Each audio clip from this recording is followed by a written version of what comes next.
কথা হল যোৱাকালি সন্ধিয়া যি নাৰকীয় ঘটনা সংঘটিত কৰিল নৰপীক্ষকসকলে যে নাবালিকাক তেওঁলোকে দলবদ্ধ ধৰ্ষণ কৰিছে বুলি ইতিমধ্যে সংবাদ মাধ্যমত বাতৰি প্ৰকাশ পাইছে। আৰক্ষীয়েও কেইজনমানক সন্দেহজনকভাৱে ইতিমধ্যে গ্ৰেপ্তাৰ কৰিছে।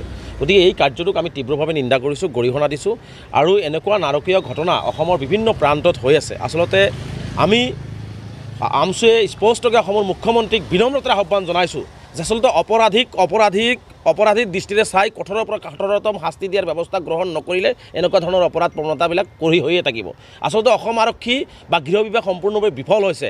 অসম আৰক্ষীয়ে যদি ওদালগুৰিৰ ঘটনাৰ ক্ষেত্ৰতে যদি কঠোৰ ব্যৱস্থা ল'লেহেঁতেন, তেওঁলোকক যদি আজি 2 মাহ হৈ গ'ল, তেওঁলোকক যদি আজি ফাঁচীকাঠত ওলোমাৰ কাৰণে তেওঁলোকে ফাষ্ট ট্ৰেক কোৰ্টৰ জৰিয়তে যদি খুব বিচাৰ প্ৰক্ৰিয়া কৰিলেহেঁতেন, হয়তো আজি ধিঙৰ আমাৰ এই মানে ছোৱালীজনী আজি এনেকুৱা ধৰণৰ ধৰ্ষিতা হ'ব লগা নহ'লহেঁতেন বা আজি ভুক্তভোগী হ'ব লগা নহ'লহেঁতেন।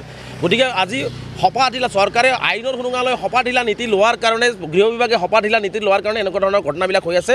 গতিকে আমি স্পষ্টকৈ কৈছোঁ, অপৰাধীৰ কোনো জাত পাত ধৰ্ম নাই। যি মানুহেই কৰিছে, ধিঙৰ ঘটনাটো যোনেই কৰিছে, যোনেই জড়িত আছে, তাক পুংখানুপুংখভাৱে সকলো ধৰণৰ চালি জাৰি চাই উলিয়াই অসম আৰক্ষীয়ে, গৃহ বিভাগে, নগাঁও আৰক্ষীয়ে তেওঁলোকক অতি সোনকালে ফাঁচীৰ ব্যৱস্থা গ্ৰহণ কৰিব লাগে, ফাঁচী দিয়াৰ ব্যৱস্থা গ্ৰহণ কৰিব লাগে।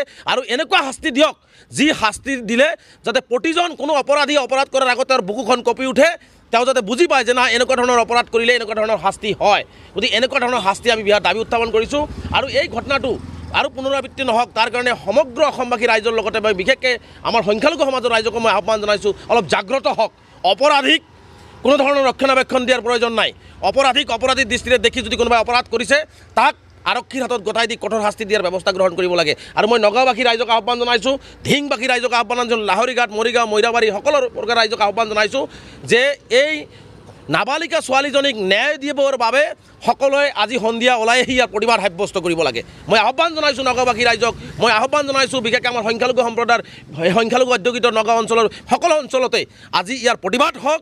আৰু অপৰাধীক এইটো বুজাই দিয়া হওক যে কোনো ধৰণৰ অপৰাধক অসমত প্ৰশ্ৰয় দিয়া নহয়, ধিং হওক বা আন কোনোবা জাগাতেই হওক, ক'তো প্ৰশ্ৰয় দিয়া নহয়। এই কথাটো অপৰাধীসকলে বুজি পাওক। মই পুনৰবাৰ অসমৰ মুখ্যমন্ত্ৰীক আহ্বান জনাইছোঁ যে আপুনি বেলেগ ইছ্যু লৈ এই বানপানী জেহাত এইবিলাক কৰাৰ পৰিৱৰ্তে আইন শৃংখলাজনিত যিখিনি সমস্যা হৈছে, আমাৰ নাৰীসকল যে সুৰক্ষিত নহয়, মা ভনীসকল যে সুৰক্ষিত নহয়, মা ভনীসকলক সুৰক্ষিত কৰাৰ ব্যৱস্থা মুখ্যমন্ত্ৰীয়ে কৰিব লাগে। তাৰ কাৰণে মুখ্যমন্ত্ৰীয়ে যিমান কঠোৰ ব্যৱস্থা গ্ৰহণ কৰিব অপৰাধীৰ ক্ষেত্ৰত, তাত আমাৰ সমৰ্থন থাকিব, আমাৰ সহযোগিতা থাকিব। কিন্তু মুখ্যমন্ত্ৰীয়ে যদি নিজৰ ব্যৰ্থতা থাকিবৰ কাৰণে কেৱল চালেবাৰে কোবাই অপৰাধীবিলাকক যদি হাৰি যাবৰ কাৰণে সুবিধা দি দিয়ে, তেনেহ'লে কিন্তু এই ধৰণৰ ঘটনা অসমত ঘটি থাকিব। সেইকাৰণে কৈছোঁ যে অসমৰ মহিলাসকলৰ সুৰক্ষাৰ কাৰণে সদৌ অসম সংখ্যালঘু ছাত্ৰ আমছুৱে যিকোনো পৰ্যায়ত অপৰাধীসকলৰ বিৰুদ্ধে যুঁজিবৰ কাৰণেও আমি সাজু হৈছোঁ।